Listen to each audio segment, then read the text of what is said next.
Welcome, everybody. This is Dr. Neil McCarr on Speakeasy Dental. I'm super excited today about my guest. This is something I think is just not for dentistry, but for any business. So if you own a business and you want to hear about this, you're going to enjoy it. Okay. This individual here is actually a dentist. He started his practice in 2007 in Pennsylvania.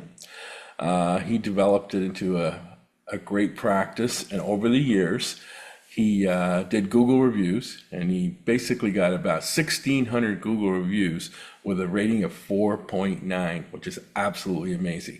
Within that time, he also helped other dentists achieve the same kind of success he did with Google reviews and other techniques to grow your practice.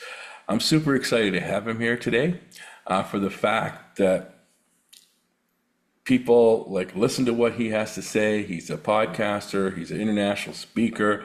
And in December of 2022, he just shut it all down. He shut his practice down and started teaching everybody what they should know about Google reviews. This is one of the most exciting guests I have on the podcast because it just relates to everybody. And the knowledge that he's going to give you today is going to be an eye opener, which I believe it's going to be. So, with further ado, Dr. Len Tau, everybody calls him the review doctor. Len, how are you this morning? I'm good. Thanks for having me on the podcast. I'm excited to share my experiences, share my expertise, and hopefully help businesses with their online presence and online reviews. I just want to start off with something really, really interesting. People might not understand this, but we're living in the digital world right now. Okay, everybody's got internet. They want to talk about stuff. People, if you're great, they want to talk about it. Let's just go back in time for a second. Let's go back to the Roman days when we had gladiators, right? How did they fill that stadium? People were telling everybody, hey, you got to go to the stadium and see this gladiator because he is incredible. Okay. A week later, the stadium got filled. Okay. And it got filled by that rapid word of mouth. So today, here we are. Okay. We have kind of the same kind of thing, but it's all over the internet. So can you tell me, when you first started your practice, when did you hear about Google reviews and how effective it was?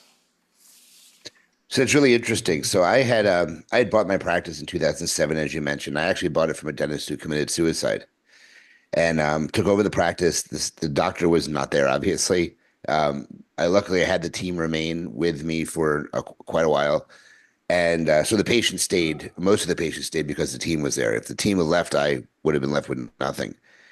And I hired the gurus to help me market the practice. Back then, Dental Town was the thing, and I hired the people that Dental Town recommended.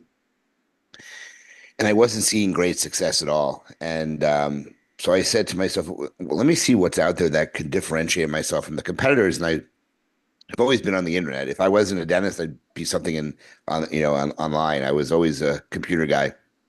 And I started Googling, different things. I noticed that, reviews were starting to gain some credibility back then. And I said, you know what? This is what's gonna make me different. And I started asking my patients to get reviews. And um, patients started to say, hey, Len, I came into your practice because of what other people were saying. And like a light bulb went off.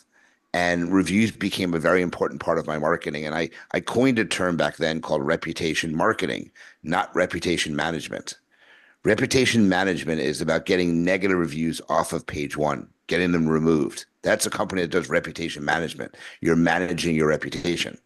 I wanted to generate five-star reviews and market them. So I coined the term reputation marketing, which is really the term we should be using nowadays because we want to market your great reputation. So once a light bulb clicked, I started to really focus on my reviews. Now, back then, I was using a company called Demand Force. Demand Force was in Silicon Valley, and it was a patient communication software that developed a relationship with Google.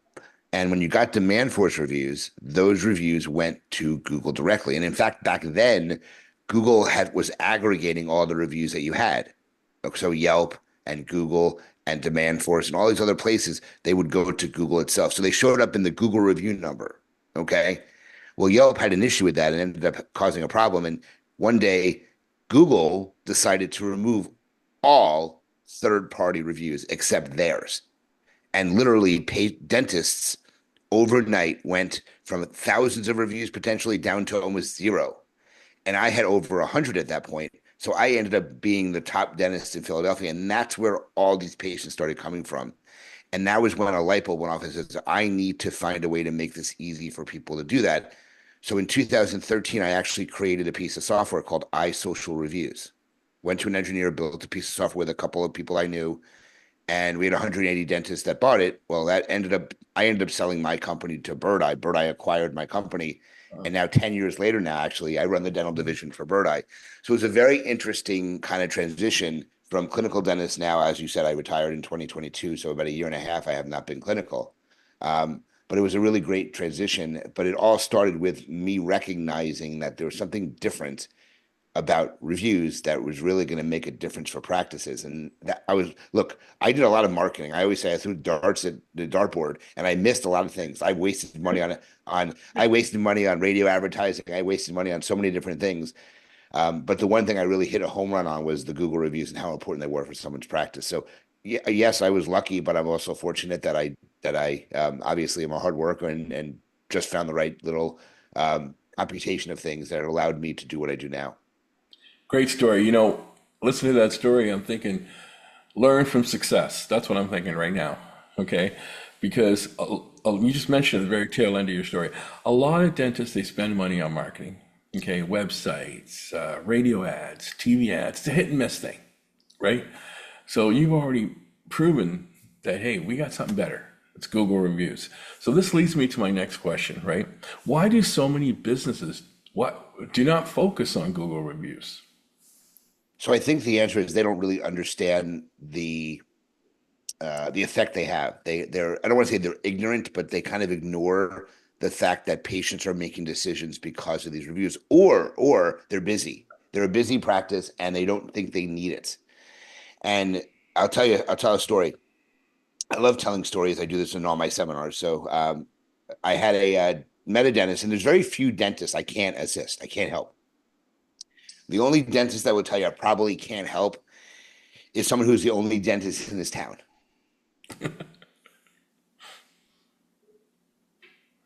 Because they don't have any competition. They don't need visibility because they have it. And there's very few areas that there's only one dentist. So I met a dentist who happened to have been the only dentist in his town. And I said, I can't help you. Okay. But here's my information. Take it. And if you ever need me, I'm here for you. And that's how I am with everybody. I can't help everybody, but I want to be there if they need me. Fast forward like 3 or 4 years later, this guy calls me on the phone and says, do you remember me? I'm like, yeah, you're the guy who had no competition and I couldn't help you. But I did warn him back then. And I made a warning to him that if somebody comes into the town, you're going to want to do something because you're going to have to be ahead of that person. Now, he said, I understand. I don't think it's happening. Well, like I said, fast forward, I think it was like 3 or 4 years. He calls me up and he tells me, I need your help. I'm like, what's going on? He said, well, somebody moved into his town with what I would call social capital. He was very active on the internet. He was very active on social media, and he took 50% of the guy's patients away from him. Okay. So he needed my assistance. So I just think people don't really understand the value that it brings. You also don't understand that if you don't have reviews, you don't look credible, you look like you're a new dentist. If you have bad reviews, it will turn patients away.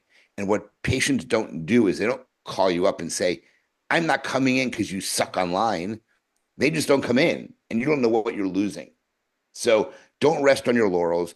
Google reviews are one of the biggest ranking factors, and they're one of the biggest aspects of social proof. If you don't have reviews, you're not going to be busy long term. And that's the thing I want people to take away. You have to focus on reviews in order to maintain your strength on the internet.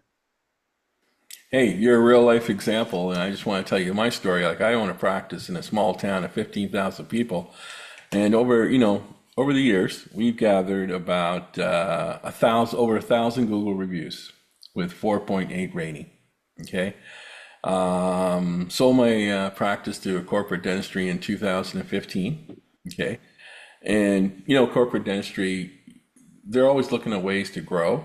But for some reason, I find, and maybe you can elaborate if you have any experience with this, for some reason, I find Google reviews is not really a focus for a lot of these corporate dentists, right? People that own them. It's always like marketing. It's always like, Facebook, whatever, Instagram. But just to quickly correlate this to you, I can honestly tell you, and I think you will have stats on this too, is that we ask people how they heard about us, and over 90% of them say Google reviews. Okay. 100% so.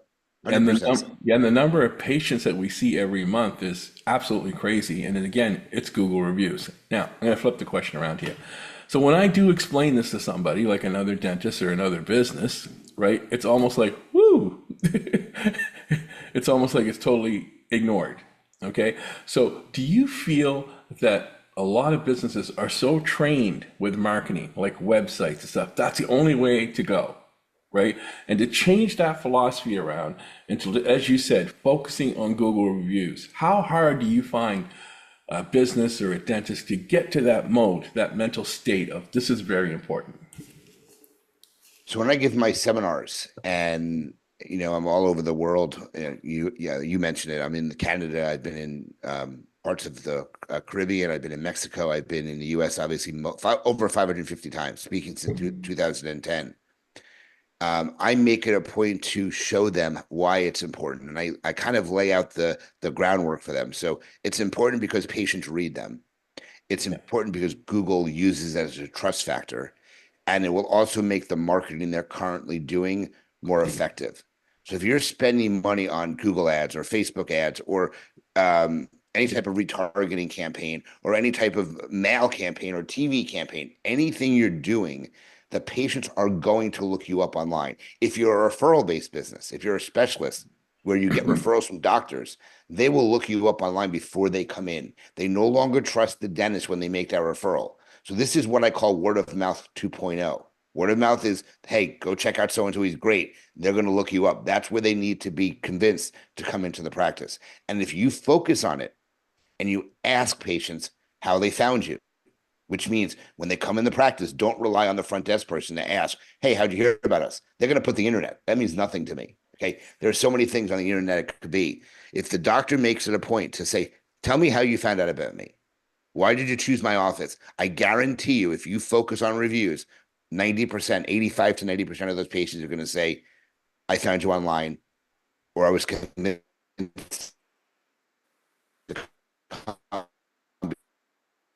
because what other people said, and it's because of the Google reviews. That's what I was saying. When I give my seminars, I go ahead and I prove it to them, and then they want to take action by starting to do it. So it's an eye-opening experience for them when they understand things that they didn't know before. Wow. Why do you find a lot of businesses have a hard time asking for Google reviews? Because it's uncomfortable. I mean, and when you ask for a Google review, it sounds like you're begging for it. Hey, can you go home and write a Google review for me? We really appreciate it. That sounds like you're begging for something. So I've always used different verbiage. The verbiage I use is feedback.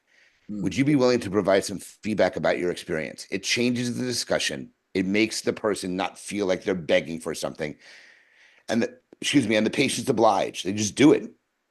But you have to also make it easy for the patients. And patients, what doctors don't realize is the typical software, the typical patient is not going to understand all the different aspects of writing a Google review. So, and this isn't a pitch about Birdeye, it's that you need to use an automated system that helps the patient write the review and makes it easy for them to write the review. If not, it's going to be very difficult. Well, let me ask you a question. What percentage of patients that you think you ask to write a review? You ask 100 patients, go home and write a review. You love us. They go, oh, yes, I love you. You're amazing. What percentage of those patients you think go home and write a Google review for you? Very little. 3 to 5%. Yeah. I think after you ask 200 or 300 people and you get 8 or 10 reviews, you're going to stop asking. Yeah. It gets repetitive and nothing happens. So it's not very productive. You need to make it easy for your patients. Yeah. So that brings me up to another point. Obviously, there's people like to do the easy way out, right? And like you said, it's uncomfortable. You're with Birdeye. I know Birdeye uses text messages, which is great. People get a text later and perhaps do a Google review for the business. What are your thoughts on these things like Zappy cards? People put these cards in their office. Yep. So they are an effective way to get reviews. So a Zap card is basically almost like a code or a link that is enabled to go to Google and take you right to do it. It still involves multiple steps. It's more effective than just asking. Okay. The problem with these, it's like a QR code. The problem with QR codes, QR code again is just a link that's embedded in a code. And when it's used too many times, the reviews stop populating or you start losing old reviews. So I've had doctors call me up and say, Len, I have 1,000 reviews. I've gained 50. Why do I have 985 now? And it's because Google doesn't like the way you're generating those reviews. So I think it's an effective means, but it has to be used in moderation. Okay. If it's used in moderation, you should be okay. That's a couple times a week, you should be okay. But you don't want to use it 5, 6, 7 times a day because Google's going to catch on to that and you will start seeing them not post. Gotcha. That's a great answer. Thank you very much for that. The other nice thing I find when you implement Google reviews in your office is it kind of bonds your team together because the team wants to read Google reviews. They want to hear, hey, the receptionist was great. I love the hygienist, or so and so was good. So I find that a lot in our office actually right now. How do you kind of like obviously, you said it's uncomfortable asking for Google reviews. How do you get the whole team aboard and naturally asking for Google reviews, not like you're begging for it? So I like to create a reputation culture in the office. That's a big key to this is creating this reputation culture.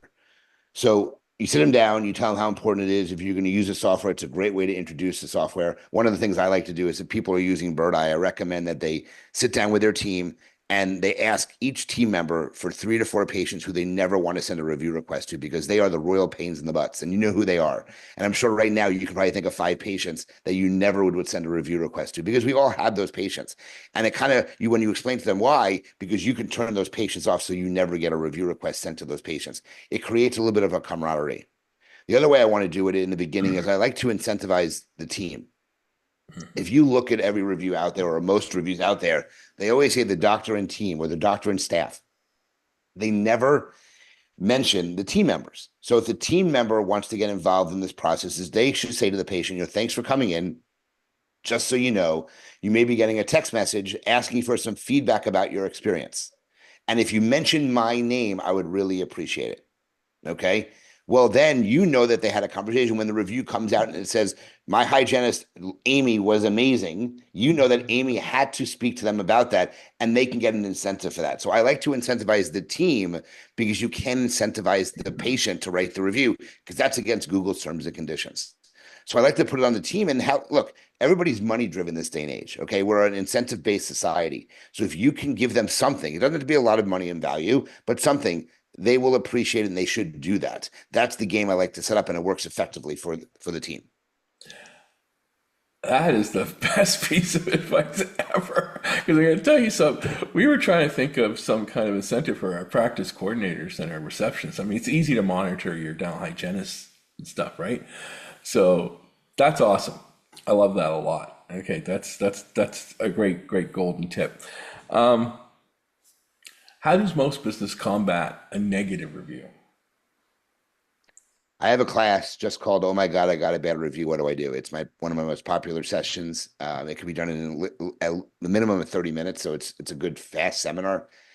And it's amazing. There's a couple different ways you can react. There's 2 extremes. One extreme is putting your head in the sand and ignoring it like an ostrich. The other extreme is you sue a patient and you hire a lawyer and you threaten a lawsuit to get the review down. I disagree with both of those philosophies. Okay. I like you to be somewhere in the middle. Getting negative reviews or negative feedback should not make you feel any different than it does for a positive review. Yes, it makes you feel like kind of crappy, but you should learn and use it as a learning experience to better your business. I don't believe after all these years that a practice is going to be targeted by tons and tons and tons of reviews that are bad unless something truly was problematic and something went viral or something. Okay. If you get one bad review, it's not a fake review. It doesn't happen like that. Okay. The patient's going to change their name. They don't want to know who it is. Most of the time, you're going to think, oh, I don't know who this patient is. Okay. Something happened in the office. It made someone go online and write something that was bad about the practice, and they're embellishing the truth. Okay. And I want to make this very clear. A conversation on the phone with a non-patient, someone who doesn't come in the practice or never came in the practice, they are allowed to write a bad review about you because they had a phone conversation with your team and your team didn't handle it appropriately. So if you get a bad review, it's not the end of the world. I always like to say a bad review may spoil your breakfast, but you shouldn't allow it to spoil your lunch. That's what I always say. Okay. The best defense against a bad review is more positive reviews. Simple. You drown it out. 10 or 15 reviews will drown out a negative review. So if you get a bad review, calm down and take a deep breath. Do not respond right away. Figure out what the problem was. I recommend you call the patient if you know who they are. Okay. If you don't know who they are, that's a problem, obviously. But if you know who they are, call the patient and fix their concern or address their concern. The reasons patients leave bad reviews most of the time is because something was handled inappropriately in their opinion. And if you fix the problem, they will take it down in most cases. Yeah. But the thing is, you don't ask them to take it down. You can't say, well, I'll give you a refund if you take the review down. That's not going to go very well. Okay. So just fix the concern, address the concern, and they more than likely will take that review down once it is addressed. Okay. Now, if you want to respond, I have no issue with responding, but you don't want to be defensive. Okay. Yeah. You always want to say you're sorry if you're addressing the review online. And the reason why you want to say you're sorry is because who is reading the review? Potential patients, not the person that wrote the review. The person that wrote the review, in most cases, if it's not addressed, will not come back into the practice. Okay. But you also have to say you're sorry because that's what people want. And in most cases, you may not be sorry that you actually got a 1-star review. You ever dismiss a patient from your practice? Oh, yeah. Okay, that is the best feeling in the world. When you fire a patient, it makes you feel so good because they're the royal pains in the butts. But those are the people that are most likely going to go online and write something bad. So you're not sorry that you let them go. But again, if you address it in a public forum, you have to apologize. You have to say you're sorry to address it. So, and then don't be defensive. Don't call them out. Don't violate any privacy. Okay, you can't say, well, we kicked you out because you didn't show for any of your appointments. You can't do anything like that. But the best defense against a bad review, going back to your question, is simply getting more positives to overwhelm anything negative. But getting a bad review is not the end of the world. Okay, having 4.7, 4.8, 4.9 to me is perfect. 5 stars actually looks imperfect in my opinion. Yeah. It looks fake. You cannot be a perfect business. You cannot treat everybody. Have you ever had a patient leave your practice? Of course. That's called attrition. People leave all the time. You're never going to have 100% perfect score. Don't expect to have only 5-star reviews. Excellent. Len, you started out, you're a storyteller. So I just want, if you can give me a quick story on this, it'd be greatly appreciated. You've been doing this for a long time. Can you give me a success story of a business or a practice that has done tremendous growth due to Google reviews? So I use my oral surgeon. So when I first created my software, iSocial Reviews, I went to some of my friends and said, I've got this product. Would you like to try it out? And my oral surgeon, who's a good friend of mine, says, I'm not interested, Len. I'm a referral-based business. I don't need reviews. That's what he said to me. And I was like, okay, no problem. And I don't take offense. When I meet people now and they're not interested, I say, if you ever need me, I'm here. That's what it is. I'm not your typical sales rep. I just go, okay, you'll need me years down the road. So he calls me a few months later when we're just communicating. He goes, Len, I need to talk to you about your review product. I'm like, why? He goes, I got 2 bad reviews. I don't like the way it looks. Okay. I'm like, great. We set it up. To this day, he now has, as we speak now, over 1,500 5-star reviews. Okay. Mm-hmm. And what he didn't realize, it was not only would it help bring in the patients who are referred to him, but it's given him such a massive online presence that he brings in so many cases that the patient doesn't have a dentist. And he's the one referring to the dentist now. So it's been a really cool way for him to help grow other practices because these patients are coming to him because they find him online, which they never would have done in the same aspect if he didn't have such great Google reviews. So I always like using that because he always says, he's always one of those naysayers in the beginning. And he was talking to another oral surgeon at an oral surgery meeting. And the oral surgeon said, tell me how good this product has been for your practice. And he goes, it's as good as wisdom teeth. Now, if you know what that means, wisdom teeth, oral surgeons love taking out. It is, and I want to say it's technique sensitive, but it's not like an implant where where it's very technique sensitive. They take wisdom teeth out, they slick them out in a couple of seconds. So what does it cost them for 4 wisdom teeth? It costs them a blade if they're doing an incision. It costs them a suture, and it costs them 30 minutes of time. There's no other hard cost of wisdom teeth. That's how good this product was for them. And that's what I hear. It's funny when I hear that. So that's his experience, and that's his growth from using the product. But I have countless more stories. I mean, I hear it all the time. So that actually is an excellent story. We have an oral surgeon in our office, and I'm sure he's going to enjoy hearing that for sure. We just talked about negative reviews and stuff. Should we celebrate the positive reviews? Yep. So I like, one of the things we talk about is how do you get the patients to do it? So I have a great verbiage for this. Okay. And when you're telling a patient, hey, thanks for coming in today. We hope you had this great experience. Just so you know, you may be receiving a text message or communication asking for feedback about your experience. Same consistent message all the time. If you want to make it even better, what you say to them is, we really appreciate you doing, because every single morning we have a morning huddle. Even if you don't, you can still tell them that. But every single morning we have a morning huddle where we celebrate our 5-star reviews. We would love to celebrate yours. And when you use that, the patient says, wow, they're gonna read them as well and celebrate them. I'm definitely doing one. It increases the percentage. Just that little verbiage increases the percentage tremendously for a practice. The problem is some people just don't want to change what they do. And my opinion is, if you want different results, you have to consider different behaviors. So when I give my seminars, I am giving different behaviors because I want them to get different results. I, I'm speechless. I love that one. Actually, that's awesome. That's what happens. And that's what happens when you've been doing something day in and day out for the last 13 years of your life. And that's why they call me the reviews doctor, because I get calls from all over the world. I get messages from Australia on Instagram from people asking me for assistance with their reviews. That's what happens when you become an expert in your space. And it's funny. I still remember I decided back in 2012 to really go down this path. And I was talking to my friend and I said I was going to do this. And I called my wife and said, guess what, honey? I'm going to start a review product. She goes, yeah, have fun. That was it.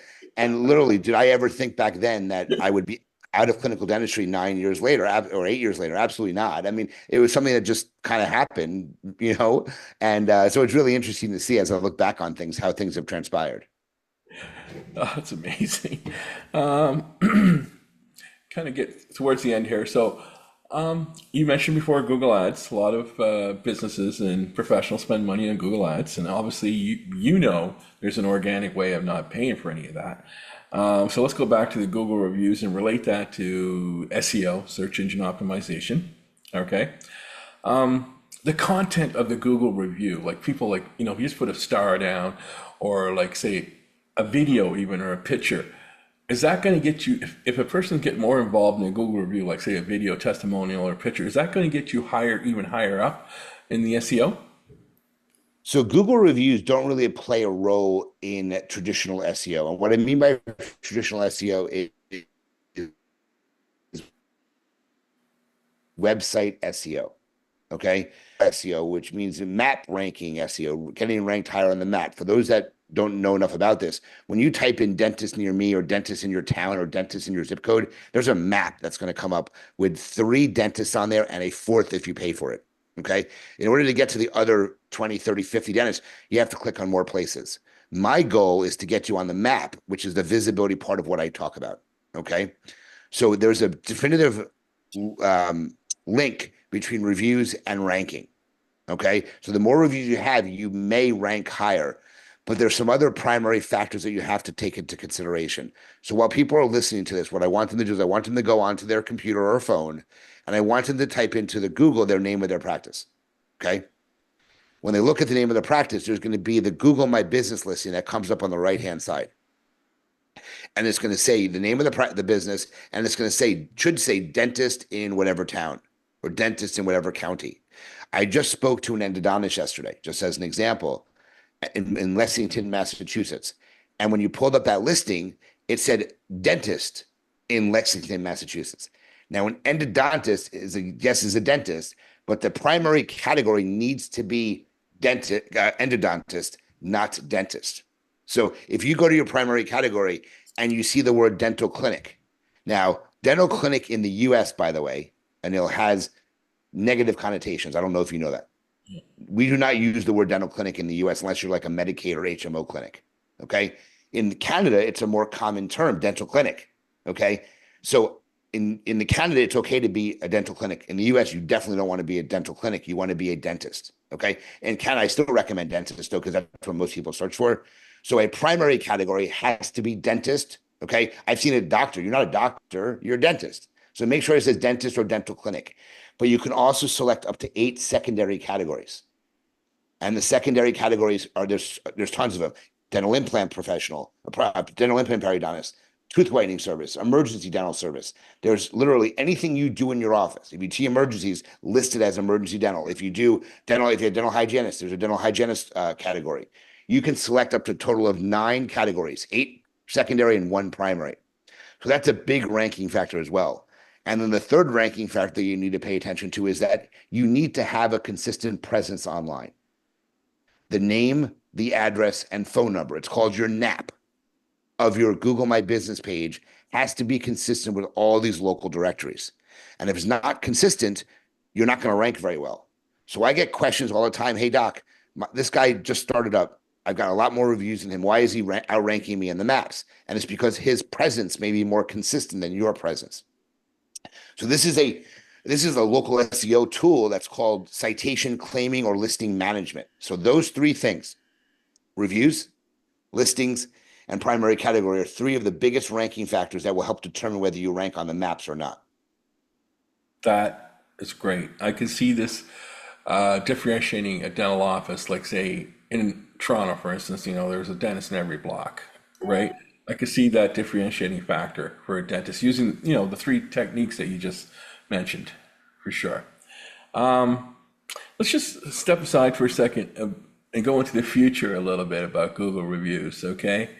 Let's talk about Uberism, okay? Like, when you get Uber, as soon as you get out of the cab, what do you get? Get the rating, Yep. right? And stuff. Do you kind of feel that's going to someday happen in dentistry or any other business? Well, I think it happens now in every business. Anytime you go to any type of business, when you go to, I'm not sure you're familiar with, there's a restaurant program called Toast. So Toast is everything is they don't have they have a handheld device. They type in the order, okay, and then they hand it to you when you're ready to check out, and you either separate the checks. You can you put in your credit card. You can tap it with your phone, but when it's done, it says, "How was your service today?" So any of these devices that are getting into technology are going to start asking for some type of feedback. So, because that's such a great thing. And you mentioned DSOs or larger organizations, they're changing. They're all about NPS scoring. They want to make sure their patients are happy because from the corporate level, they're PE backed, private equity backed. They're now actually getting more and more involved in the reviews. They realize the power of this over time. Um, so, Birdeye actually just signed Dentist 123, which owns a lot of tons of practices in Canada. That's my So, corporation, yeah. oh, is it okay? Yeah, they just signed up with Birdeye, just so you know. Um, so I figured when you said you sold to corporate, that's what you sold to. Yeah. But yeah, they just signed on with 123. So it's been an interesting change how people are looking at things. But you have to realize that this is important. You have to know that anything you do technology wise is going to somewhat request some type of feedback from you. Okay, when you bring your dog to the vet, or when you bring your dog to Petco for like a day at the spa at the vet, they ask for feedback too. It's all over the place. So don't be afraid to ask your patients because they're used to it. You don't want to annoy them. You don't want to send them 10 or 15 or 20 messages for this one thing, but sending one message after their visit, asking them for a little bit of feedback, nobody's ever going to complain about that anymore, in my opinion. That's awesome. So, as we wrap up the podcast here, Len, because the information you have is so valuable, like I'm just absorbed by it actually, just listening. For overall businesses in general, okay, what single piece of advice would you have to them for Google reviews? Well, if you're not doing anything about it, you've got to do something. You've got to take action. At the minimum, you ask. So if you don't ask, you're not going to get. Okay. The minimum you have to ask for the review, as you may know, there's a movie called The Field of Dreams with Kevin Costner. If you build it, they will come. If you ask for it, they will do it. Okay. May not be in the numbers you expect, but if you don't ask, you don't get. So make the commitment to start asking for reviews. If you find that it's not working the way you want it to, which I would suspect in many cases it won't, it's then time to change it up. And then I would use some type of software to do that. I mean, look, I sell Birdeye. I've been here for 10 years. I'm a big fan of the product. There are other products that will do it, but the big differentiating factor, and again, I'm not here to sell Birdeye, but the big differentiator factor with what Birdeye does versus other software is that we make it really easy for the patient by auto logging them in. A link that, any of the Canadian companies send, you've got Able Dent and Clear Dent and Gold and Live DDM and all these other products. Tracker, they have internal software that does it, but the software that they use is not going to auto log the patient in, and the patient has to do all the work. If it isn't easy for the patient, they're still not going to do it. You have to make it easy, and that's the key. So again, ask, or if you decide you want a little bit of help, use a piece of software to do it for you. Great. I'm a great believer in that. I'm a great believer in simplicity. I mean, anything I buy, it's going to be simple. And the second thing I love is instant gratification, right? So I fall into that model totally.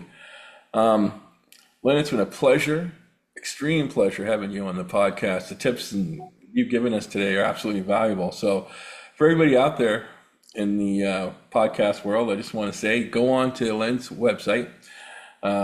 It's Dr. Len Tau, Len. He's got it right up there on his thing, tau.com. Okay. He has a great podcast, which is called Raving Patients. Become a member of it. Listen to it. As you just heard Len today, he's got so many years of experience that he just eliminates that learning curve and how to get into the Google reviews. And Len is also an author of 2 books. Okay. You might have another one, which I don't know yet. Okay. One is called Raving Patients. Right there. Yeah. And the other one is 100+ tips for getting 100 5-star reviews in 100 days. And both are on Amazon. Okay. You heard the man today. He's precise. He's concise. He is as far as I'm concerned, I've been following you, Len, for a while, believe it or not. Okay. And I'm going to credit that. Yeah, I'm going to credit you for what I've done at my practice with Google reviews. I've listened to a lot of your steps and stuff. I'm a great believer in, if somebody's real, this is what I call real life. Okay. There's a lot of people out there that haven't created all these Google reviews. You've done 1,600 reviews. Okay. So of course I'm going to listen to you. Right. And then you get people that have never done a Google review in their whole life, and they're doing information and podcasts. And so that's one of my first criteria. I always ask people, hey, what's your experience with it? And obviously you've done it. You committed to it. Now, you're just doing everything, speaking about it, and you're a real treasure and joy, my friend, not just to the dental community, but to the entire business community of developing Google reviews and obviously growing your business. Thank you very, very much for being on the podcast. If you want to end with anything, please do. It's been a great experience for me. Well, I appreciate it. I appreciate the opportunity. I like to give my contact information out because you never know when people are going to need some assistance. So if you want to contact me, I'm all over social media. I have a huge Facebook presence. I have a huge Instagram presence. It's easy to find me. The best email for me is Len, Len, at drlentau.com. If you have interest about Birdeye, you can reach out to me. Because I've got some discounted pricing I can offer versus you going directly to Birdeye's website and then speaking with me anyway. I own the dental division at Birdeye, so you're going to talk to me no matter what. But you get better pricing if you contact me directly. And then my cell phone number, if you need it, is 215-292-2100. It's all over the internet anyway, so I don't mind giving it out. But if you text me or call me, I will be super responsive. Those that know me know I will be getting back to you within a couple of minutes, unless I'm giving a podcast, like I can't do it, or sleeping, or I'm giving a seminar. Those are the 3 instances I can't respond right away. Other than that, I'm usually super responsive. So if you have any help, you have any questions, you need anything, I'm an open book. I can help anybody who needs it. Yeah, I just want to say something because I'm a funny guy. I love joking around. Right? How's your wife feel about you giving your cell phone to everybody in the world? She's very aware. She knows how I operate. She knows I'm super responsive. It's just the way I operate my business, and it's been working really well, and I'm not changing anytime soon. It's just how I've been, and it's worked for these past 15+ years. And all my patients got my cell phone, and you know how many people really abused it? Maybe 5. So it's just the way I've been. So, and one final thing, you did mention Birdeye, the dental division. Is it okay also, like you mentioned Birdeye, like this, this is a special kind of podcast for any business. Google reviews is a universal thing as far as I'm concerned, right?